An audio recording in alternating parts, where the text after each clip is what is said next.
Hello, welcome to another episode of All Gathered Up, the show that runs parallel to the Great British Sewing Bee, and it goes into detail of the topics or the techniques that come up every episode.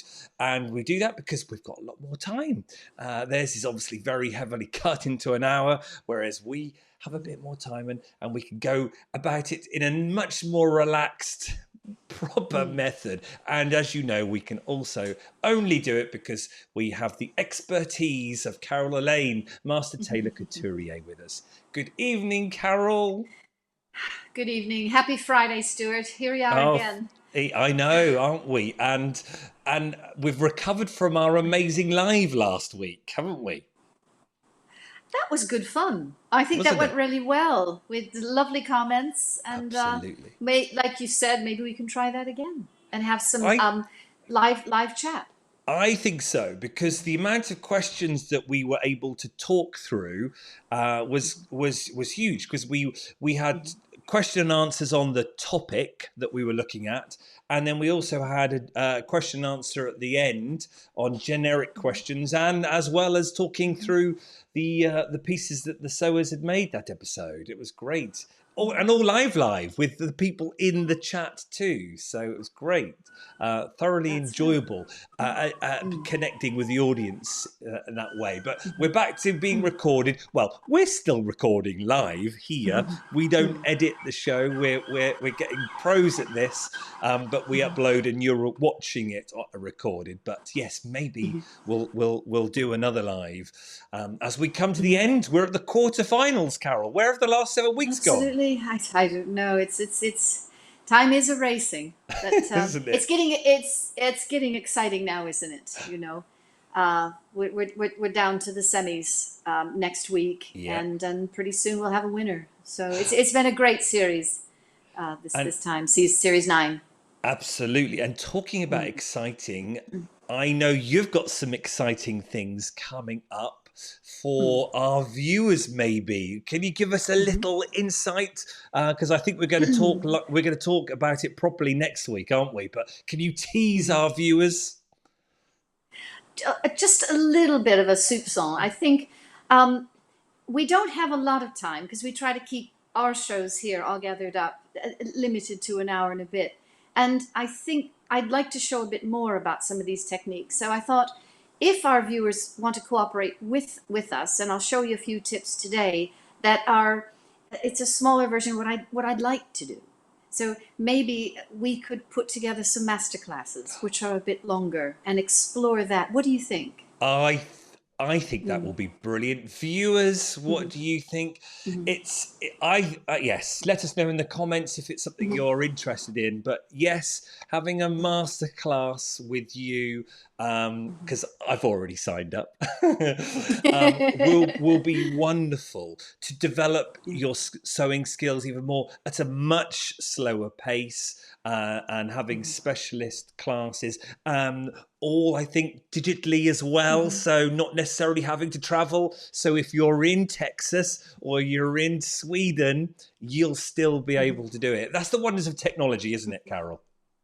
Oh, definitely. And also, augmented with the chat. So we'll have a moderator, and if people have a question, they can tap that in, and we can do this live. We had a great success when we offered a masterclass to the winner of Series 8. We did, and that was good fun. And it went really well, didn't it? Because we were talking about making a coat, making a bigger garment, and how you line it, and how you cope with, a large garment, going through the small press of foot. So that was such a success. And we've been thinking about it, Stuart. And I thought, well, maybe we can put together a little series. I think it's going to be brilliant. So watch this space. Tune in next week, where everything will be on offer to you with a little application form if it's something you're interested in. So there we go. Right, let's talk about this week's episode then, which was based on the film icons. But I think the icon which we're going to be looking at was the what they classed the breakfast at Tiffany's dress, wasn't it? So we're going to be looking at lining and invisible zips. Is that right, Carol? That's right, because those are two of the challenges which I saw where you can get unstuck or you can make an error, and then that dress comes out not as accurate as you'd like. Yeah. But while we're going to be talking about accuracy and using the right terms for things, I wanted to start by looking at, well, what do you want? Do you want to talk about the dress first? Yeah, I'll get Yeah. the picture of the pattern up because I think that will help give the context, won't it? So let's jump to, it was in the pattern challenge. Oh, there's Mia's. Let's change Mia's, back to the there. So that was the pattern that they were given. And that's the classic little black dress that she wore, isn't it? That's it. That's it. So we've got a slim skirt gathered into the waist of the bodice. We've got a front and a back, and then we have that a little scallop in the back, which then is put together using this burrito method. Oh, yes. So, and then an invisible zip on the side. So they want you to use a tricky fabric to sew with, something that's hard to control, silk satin or synthetic satin. The bodice is fully lined in, and then it has that smile, that sling in the back that's connected upper bodice and lower bodice. There's no picture there of the back, but they, as always, they have a pre-made one, which is trying to show the audience of what the bees are going to be creating in reality. Let's have a look at that. And I can show you, let's get rid of that and that. So that's the smile back, as you say, the scallop. Yeah. Very clever, isn't it? Now, I can point out something here. If you look at the upper back bodice, that smile, that sling, which is fully lined in, and that's put together using the burrito method in that very small horizontal seam, which connects the top of the back bodice to the bottom, and it's all sandwiched in. And then you'll see, I'm sure the viewers already know what I'm talking about, but it's turning that right side out. Yeah. And it depends on how much muscle you use and how, if you're tugging away at it, then that lower edge of that smile is going to stretch. So if you look over the left shoulder, you can see, there you go, you see those waves. And that's what happens. It's an unstable curve of the fabric. Yeah. So if you're going to be too rough with it, then that's one thing that can happen. Let's quickly then, whilst we're talking about it, because it makes sense, let's have a look then at a couple that I've got ready. Let's have a look at Asma's back, and then we could there you go. See, there's a little you see bit there. Let's have a look at Lauren's back.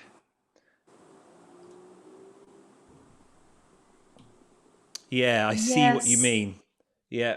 Mia's back next. Let's have a look at Mia's back. So hopefully that's not bad at all, is it? Not bad at all. But then again, over that, I guess it's the angle that it's shot at, but you can see that just over the left shoulder again. Yeah. You've got that wave. Now, there's a way around that, and you could add a stay stitch, a stay tape to that to control it. So that's one way to avoid that. Let's go back to the model that they were showing.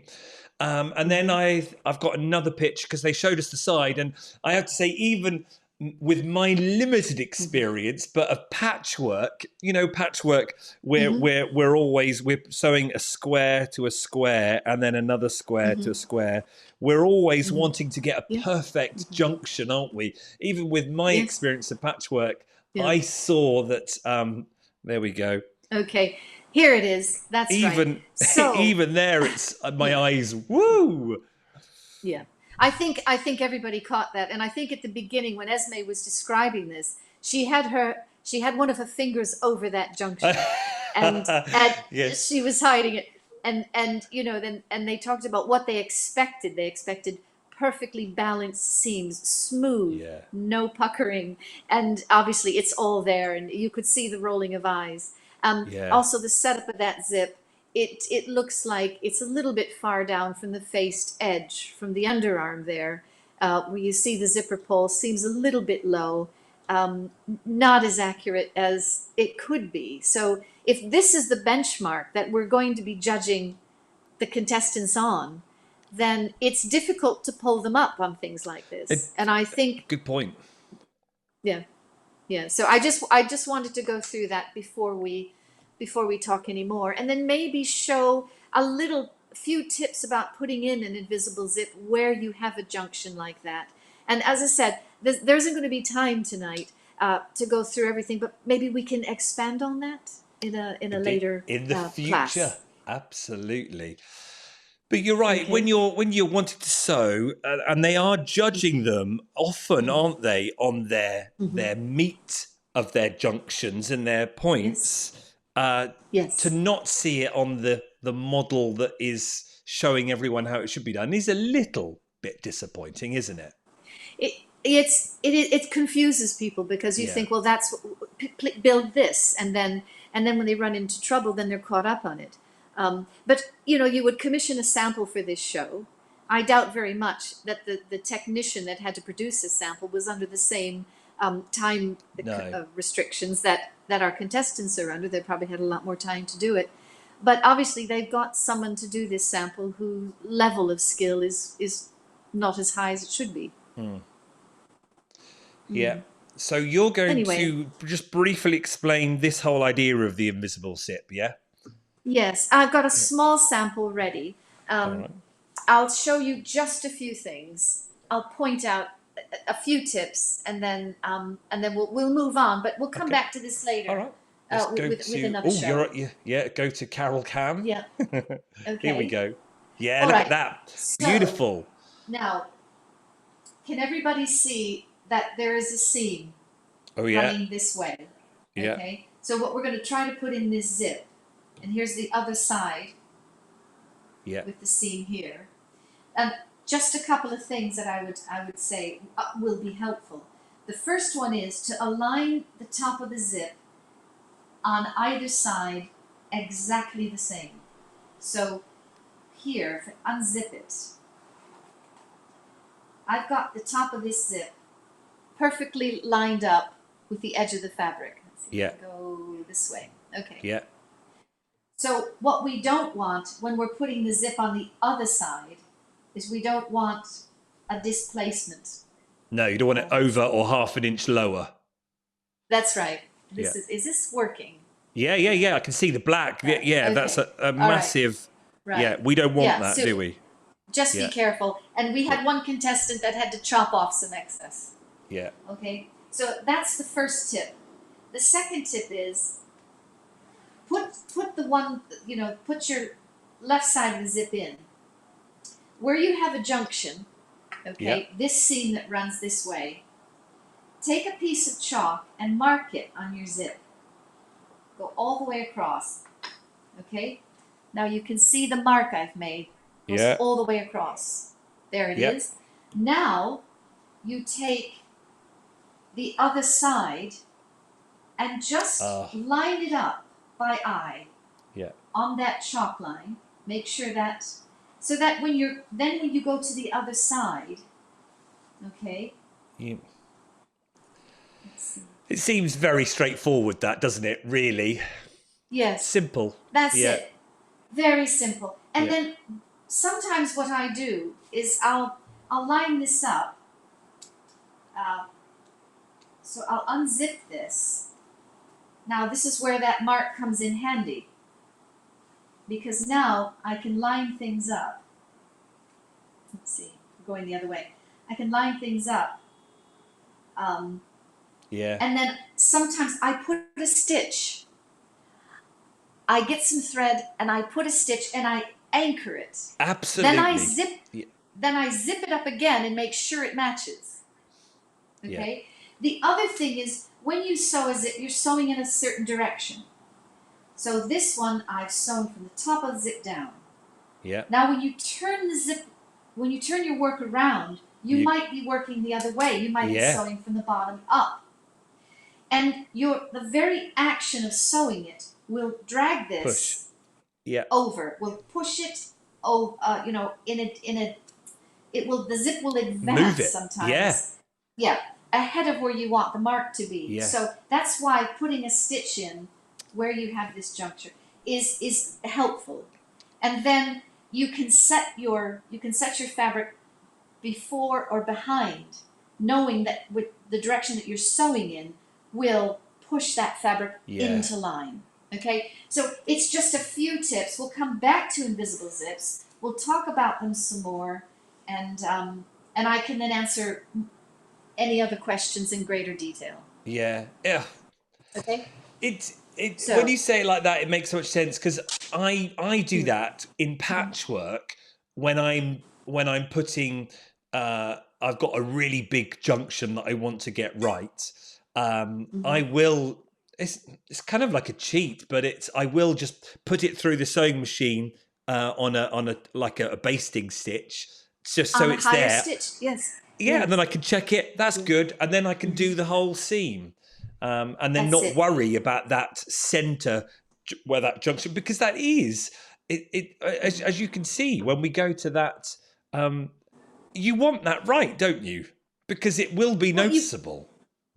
Oh, absolutely. That will offend the eye every time anybody looks at it. It will shout at you. The downside of not doing this is you have to unpick, and if you're using silk satin, and if you unpick and get a fiber of silk satin instead of the thread, you'll create a pull. A horizontal pull, and then you've ruined your fabric. You've ruined your fabric, and you can't recover from that. So that's just one of the many obstacles in this dress. So, did they have 4 or 5 hours? I mean, I would spend all day on something like that. Yeah. And I would make sure there was no pressure. So again, a bit unrealistic if you carry this out. But anyway, that's the way the show is put together. It is, and I was talking to Ting about this. It is. It's all about time, and that time is put in there to make it easier for the judges to judge. So ultimately, when they said, "Oh, well, you're going to have," I think when they were talking about what issues they're going to be looking at, well, we'll be looking at the invisible zip, and you just knew, right? Okay, well, that's going to be the issue then. So if they don't get that invisible zip right, or if they don't get that junction right, that's what's going to be talked about. And ultimately, I think it was talked about on nearly all of them, wasn't it? That's right. That's right. I've just completed a dress for a wedding in Portugal, and I've sent you some pictures earlier just to show. Here we go. So this was printed as silk jacquard. It's very tricky. So there was a jacquard in the weave, and then also this beautiful summer print. And you can see that there's not one but two, because there was a midriff band in this. So the zip had to go in and cross. Yeah, look at those. There you go. You've got it. Junctions. Yes.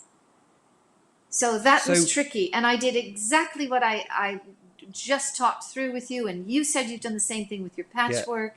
Is I comfortably sewed the left side, and then set up those 2 points on the right, went all the way down, and then we added a kick pleat because I love it. The girth of the hem of this dress was getting narrower and narrower because she wanted a very slim look, and I said, well, you're not going to be able to walk in it, so then we added this like a penguin.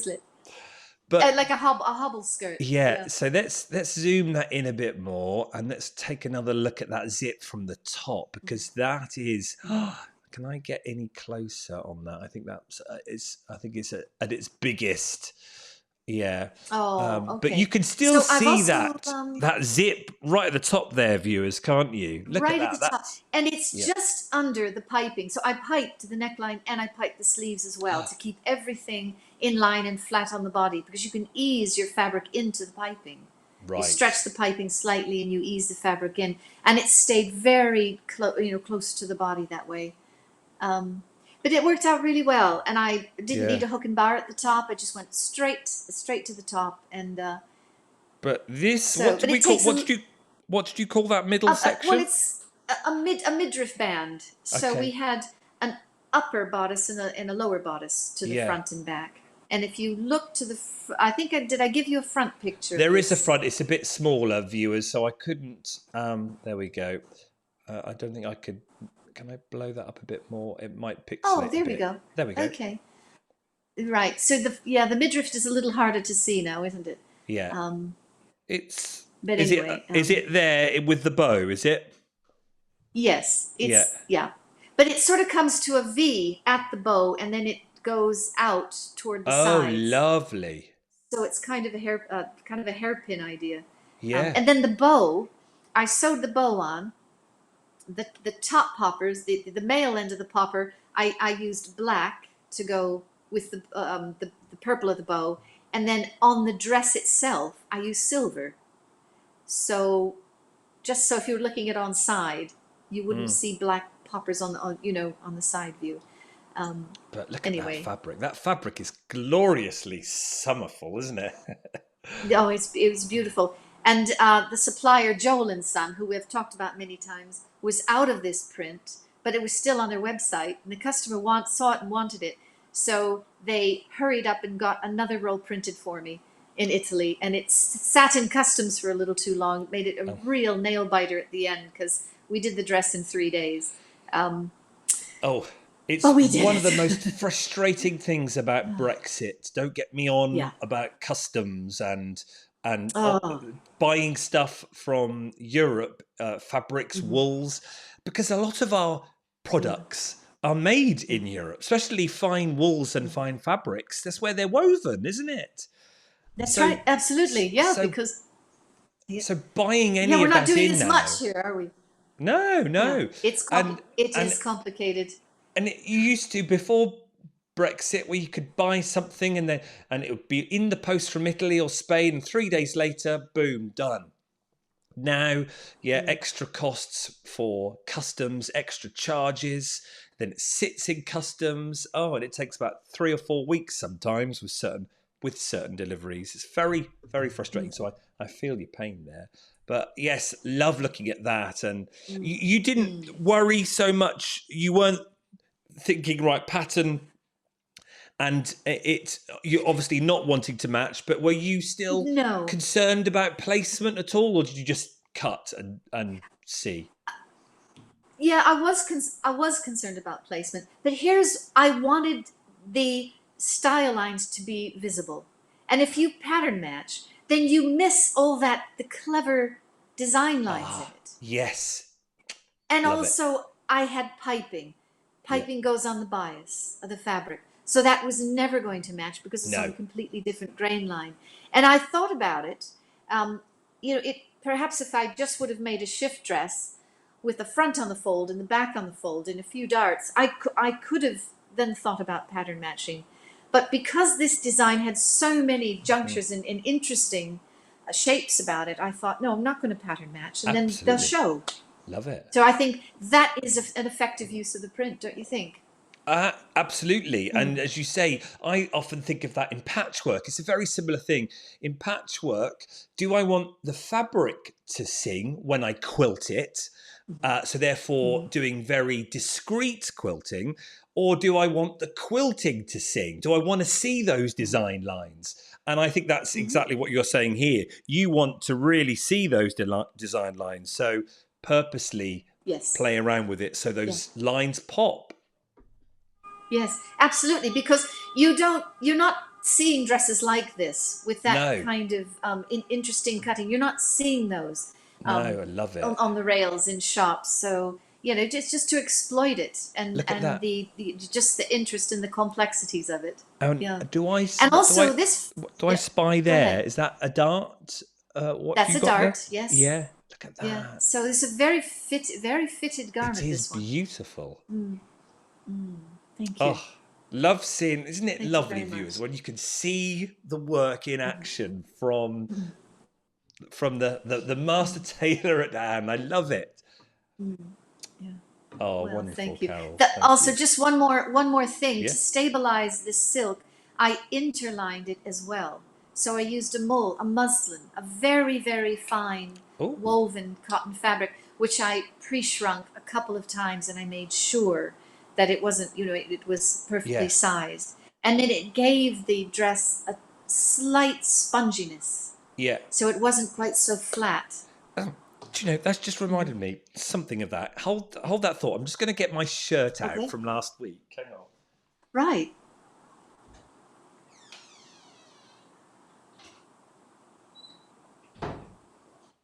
You were talking about. Oh, I need to plug myself back Oh, in here again we so I can are. The hear masterpiece. you. The masterpiece returns.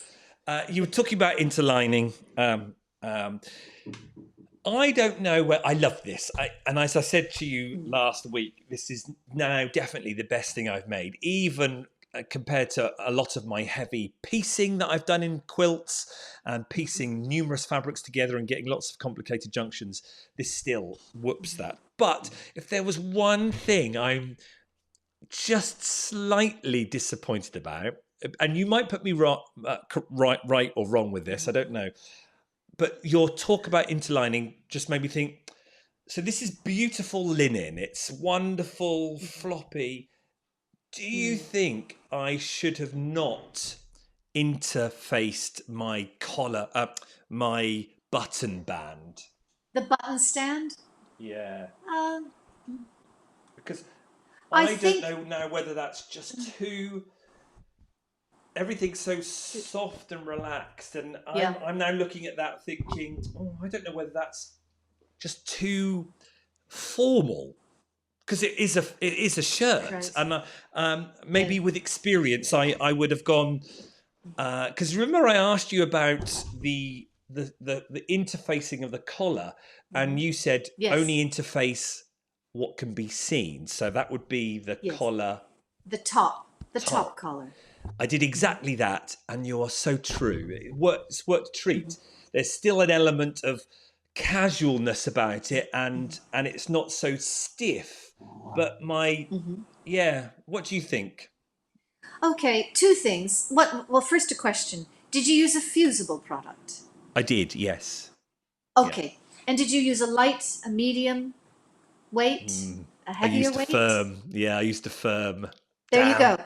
So damn. you could kick it down just what Yeah, just maybe one or two grades of weight. The other thing you could try is you could use we just talked about, that muslin. So you could interline it with a non-fusible product, okay, and that way it doesn't stick to every millimeter. So it does give it a oh, more fluid effect so the when it's fabric done. kind of breathes a bit more. It's not Yes. firm, starch, rigid. That's right. So you could use a lighter weight fusible, a featherweight, that gives it some structure because you Yeah, want the collar to have structure. You want that front band to be neat as you see it from the neck absolutely. to the hem. Yeah. Yeah. So, So should few I things cut you it might off and you do it might again? try on your next. You could remove the button stand, couldn't you? But I don't know. Wash it a few times because that might Ah, soften it. yes. Yeah. Okay. Yeah. But and that's the thing. Oh, sorry, my earpiece is all twisted now. So Uh-oh. not Hang on to your not what accessories, Stuart. one of the things I'm not used to. And that's the thing. The more you make, the more you learn, and you just go, well, that's how we get better and how we develop. We sometimes put too much pressure on ourselves to get it right each time straight away, don't we? And actually, the only way you We learn do. is from doing it, doing it, doing it. From doing it, But and make sure that you match, the gauge of your thread to the gauge of the cloth in your garment. Measure marry up the interlining with the weight of the fabric. So make sure you're working with yeah. compatible materials, But I if have that to makes say, sense. Carol, I had so much fun making it when it was laying out and I was going, oh, what's going to be the front? And putting my pattern piece on the Mhm. front and going, oh, yeah, do I want the floral bit there? Oh, no.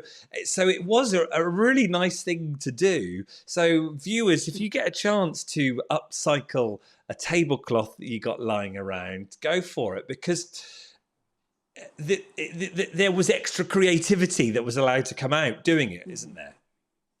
Yes, and there was high praise for that. It poured in the comment section, Yeah, I'm Stuart. really, I really answered pleased. so many comments from people that Yeah. said that they loved the shirt. It was dazzling, and they all want to try to make one themselves.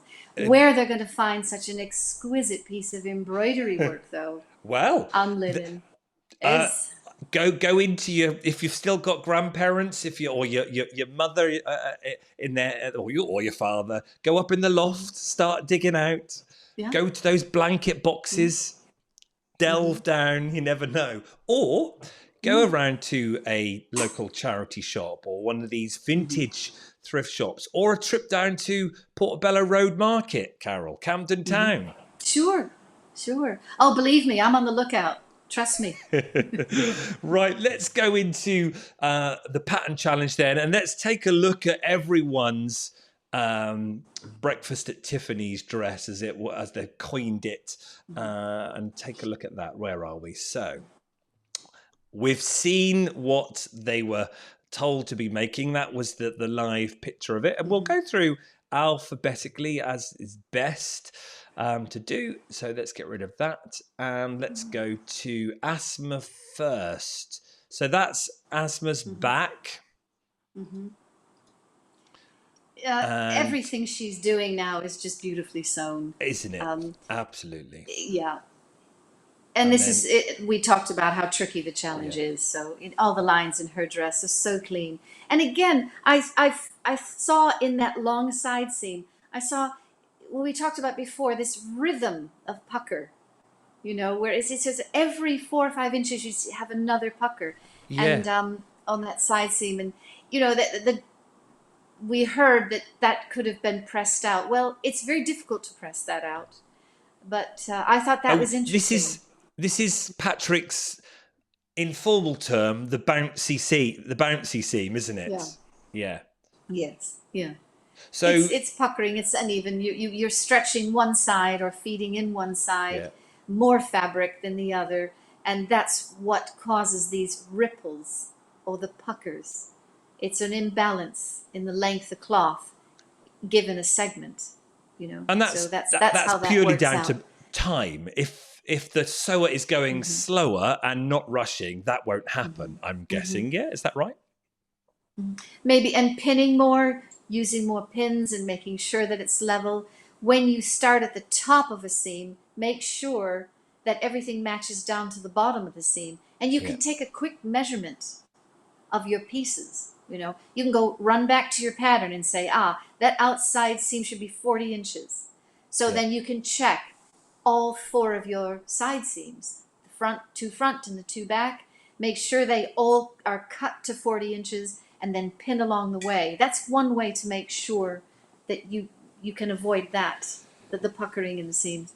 What about, if I may ask, because I know I've done this a couple of times, um, doing like one seam sewing together, but on a basting stitch, a really long stitch that's hidden in the seam allowance, so you could to get your first swing at it. And then, yep, I've Yes. got that. That's level at the bottom as Yep. well. I started at the top. I've Mm-hmm. now got to the bottom. It's level. Mm-hmm. Perfect. I can now go back and Mm-hmm. redo that seam properly Mm-hmm. at the proper Mm-hmm. sewing needle stitch length and doing it properly. Yes. And the other thing you can do, Stuart, that's a very good idea. Say, sew your basting stitch at 1/4 of an inch on the longest stitch you have on your machine. Yeah, So that, take another measure, yeah. and then I would press it. I would press it flat, not opened, but I Oh, would press it flat and then just coax the two layers together. Then take any rippling out yeah. and then sew it at the proper seam allowance and then get rid of your basting stitch and then press your seam open. Yeah. There we go. Again, it's a little bit of preparation. It doesn't actually take all that long to do it, and No. it saves that slight inaccuracy in Oh, things. and we also call it for other parts the stay stitch. I have learned so much about that procedure. And actually, yes, you're putting 10, 15 minutes to do the stay stitch first. But actually, when you come to that neckline and you've been manipulating that garment, doing the arms or the back or the side, you'll be amazed at how much that neckline could have shifted and grown. But if you put that stay stitch at the beginning or wherever, it saves so much time because you don't have to repeat anything or redo anything, do you? That's absolutely right. Absolutely, you're spot on. But it's funny, isn't it? Because sometimes people, all they want to do is sew. And it's like, well, yes, but you are kind of sewing if you put your stay stitch in. And yes, it is, what, 5 minutes, 10 minutes to do. But actually, you think of the mistakes that can happen when you don't do that. So it saves time in the long run in a roundabout way. But yes, that It's was one of the things I yeah. learned from you very early on, that it's an important step that has such an impact on your final work. But you're making preparation all along the way, and you people want to get to the end of the project. Well, you're going to get there, aren't you? But you Absolutely. want to get there with the most accurate version of Yeah. what you can do with your skill set, and all these things that we're talking about. They add a little bit of time, but while you're doing a stay stitch, you're thinking about what happens next. You're not running into it, so Let's, you're always you're preparing and getting yeah. to know the whole job. Let's take a look at Lauren's front. Now, Lauren had this fabric that Patrick kept calling peached. I don't understand what he means by that. Do you know that I term don't. or what I he's...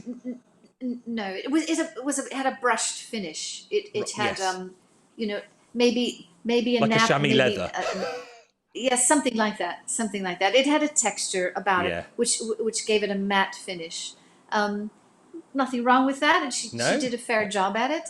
She did have some problems with the zip, didn't she? If I Oh, yeah. remember correctly, yeah. And that looks like she had a couple of, maybe the seam allowance wasn't worked out, and then when she bagged it in the burrito, she's got some puckering on both the Yeah. upper and the lower runs there. Yeah, my heart Yes, went as I soon as don't. she was ripping it. I can't do anything. I can't get it Yeah. out. I'm just going to have to rip. And it's like, oh no, God, something might go terribly Yes. wrong. Yes, she Oh, might create holes in the garment by ripping it yeah. out, and Yeah. she'll certainly stretch the side that she's tearing Yeah. out. She'll stretch it, so then lining it up is going to be more difficult. But that, I think, this is certainly with that unrealistic time frame that they Yeah. had of 4 hours or whatever. Yeah. It's just the whole thing is panic stations, Yeah. and with slippery cloth.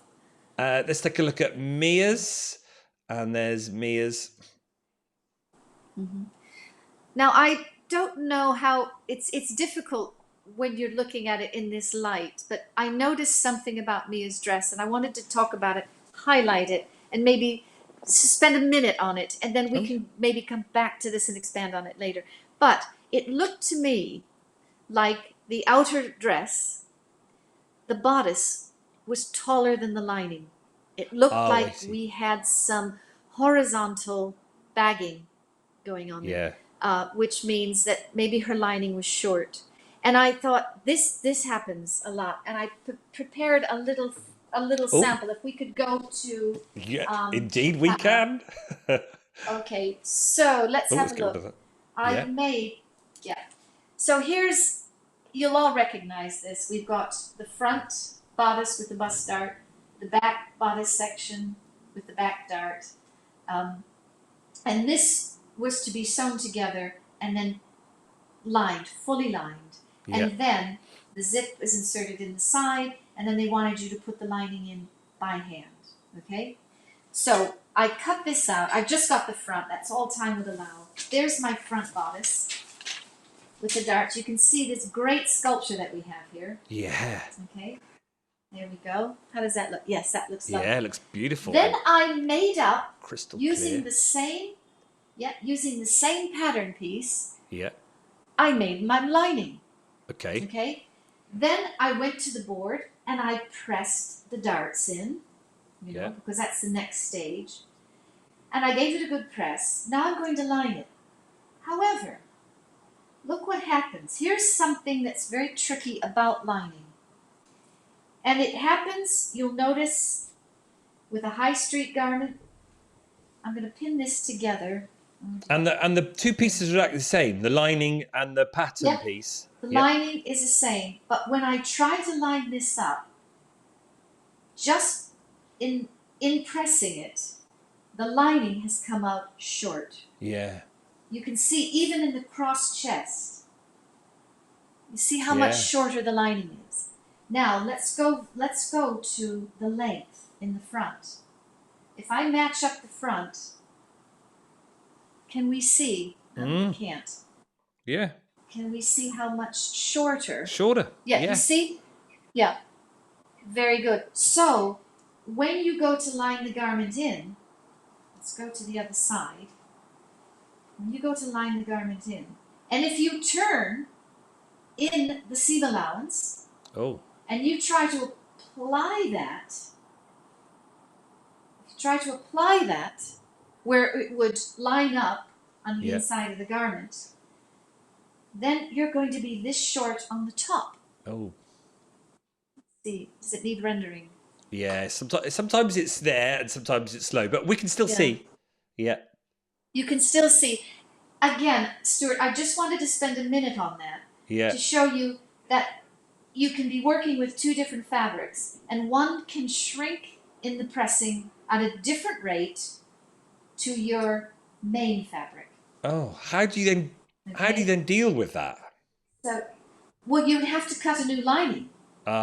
Because or you'd have to trim. You would have to trim your outer fabric to meet the lining. So you'd have to redraw. So you'd lose some cross chest. But many people. Okay, so that's that. Yeah.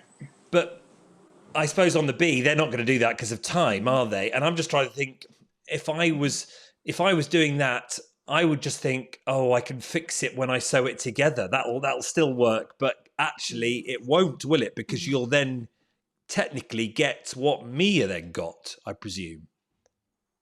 Yes, yes.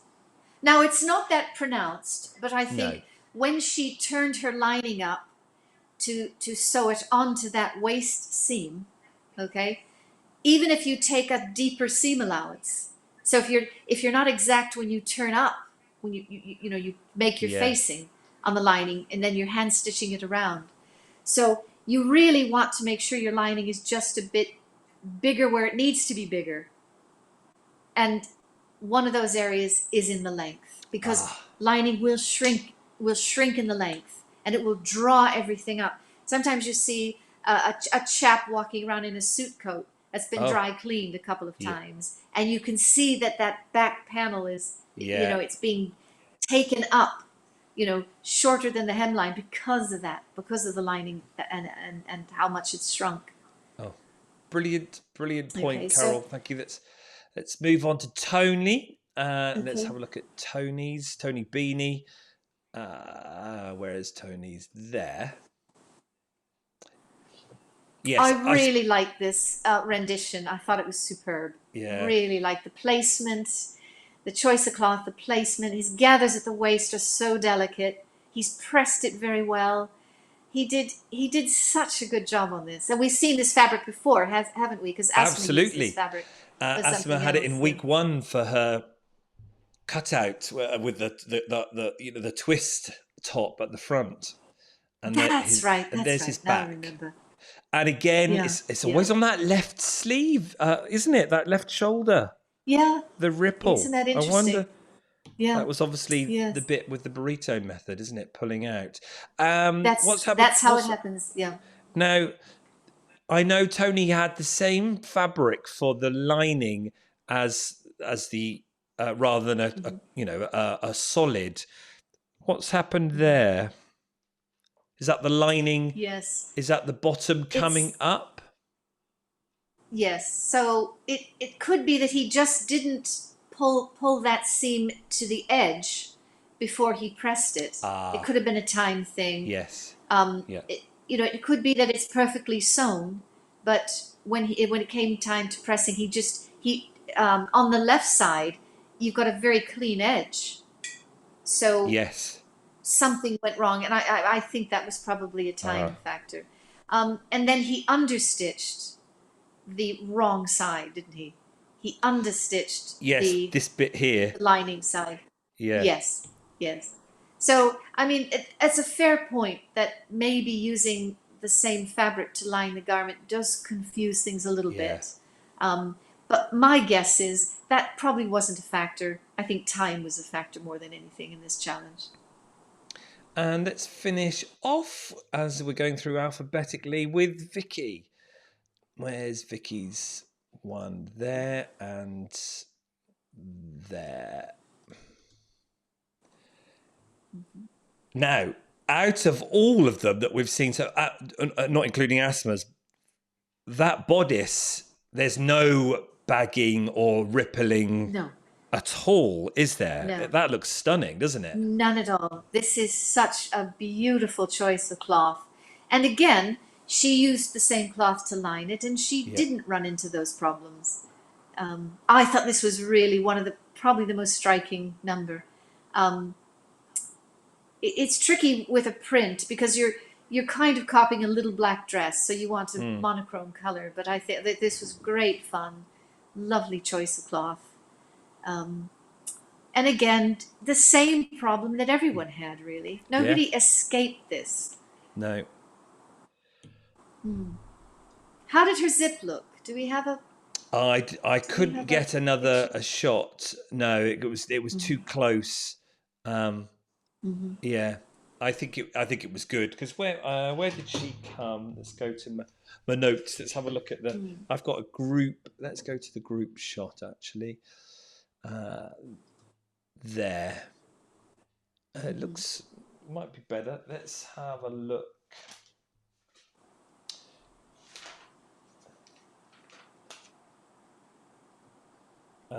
Asma was first, Mia was second, Vicky was third, Tony fourth, and Lauren fifth. So. Okay. Oh, and Tony had sewn the lining in by machine instead of by hand. Yes. Yeah. So that knocked him down because actually, when you look at this lineup, the print dresses look a lot more successful than the plain colors. Absolutely. Yes. And actually, and I know it's the satin, but you can see the rippling and the puckering there quite. It's probably because the light is shining on it. Yeah. Yeah. Quite clearly. And the same with Mia's, that satin. You can see every pucker. It's very tricky to sew a plain color in a satin like that. The light catches everything. Oh, absolutely. And we've talked about light and what it does to fabric, especially if you're making a garment for a certain occasion. You want to try and think about the light of that occasion and the light of, is it an event? Are you on stage? Are there going to be, special lights on? Is it outside in a summer's evening? All these things play a part on the overall look, don't they? Yes. And you know that from your work in theater, where stage lighting does different things than natural light and different kinds of light, different colors of light. So, yeah. And when you've got that very long seam, this is where the fabric choice is really crucial and the preparation for that seam, because that is the longest run that the eye is going to have to cope with. Yeah. The smaller bits and pieces, the smaller sections, you can get away with a little bit more. But when you've got that long outside seam, that's when you really have to prepare for how you're going to make that seam work and how the light's going to affect it. Oh, as always, I love our chats. It's and our viewers do too, because there aren't many times where and certainly on YouTube, where you can put a program on and hear people talking about the craft that you love. There are loads of other topics on YouTube and shows on television, but not much about sewing. So when the sewing bee's on and we get our chance to talk even more about it and analyze it, talk about techniques, talking about fabric and, like we just then light on fabric and how it affects the look. It's just lovely. And I know the viewers really appreciate it, Carol, your time that you give up, because you are giving up your time. You were rushing around London today. You were saying, what were you doing today? Can you tell us?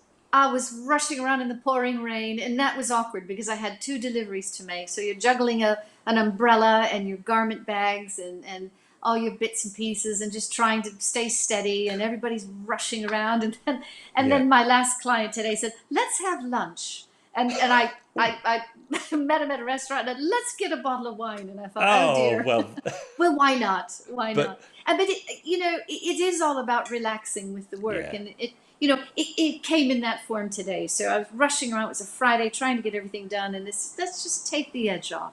Have a seat. Let's sit down. And when we talk about sewing, because you brought up a good point, we have more time, and you're not talking about just how to put a zip in, but you're sharing other people's experiences. Everybody puts their tips in the chat, and it relaxes the conversation. It relaxes the pressure that you're under when you're sewing and you're trying to do these tricky things. So it is good to talk about it and slow down. Yes, and enjoy it. So viewers, thank you very much for watching, and I know you love it. So yes, there we are. That's week 8. That's the quarterfinals with our look at the lining invisible zips. 2 more shows to go, the semi-final and the final. And as I said, next week we'll have more information about future masterclasses with Carol. If you want to get involved, then we'll have more information next week. So when the sewing bee finishes and we stop this wonderful chat, we'll be able to carry it on with projects. Now, as I say, they'll be private. They won't be live on YouTube for everyone to see. So the masterclass is it's like a special little sewing group, isn't it, Carol? Per masterclass. Yes, that's right. And instead of the tips on how to do things, we're going to take you through the technique. This is my aim. I'd like to see a set of classes where maybe we don't make something, but maybe we really explore and go into what can go wrong, how to avoid mistakes, how to keep your sewing as accurate as you can. And then you can go away and take your time and put these things into practice. And we see if we can, get better at this together. The topics, if it works, the topics are going to be endless, really. Masterclass with Carol, signing up and getting involved. As I say, the first one, I know I'm going to be there too. So more you have to be there, Stuart. Oh, thank you. More information next week. But there we go. That's week 8, quarterfinals. 2 more weeks to go of our wonderful sewing chat of whatever comes up in the sewing bee. I don't even know what it is next week because I think I was too busy texting Ting at the end. So I don't even know what the theme is next week. So that's going to be a great surprise. So as always, look forward to seeing you next week and for our little chat, Carol. Thanks very much for your time, everyone. And we will see you next week. Cheers, Carol. Bye-bye. Thanks, Stuart. Bye, everyone.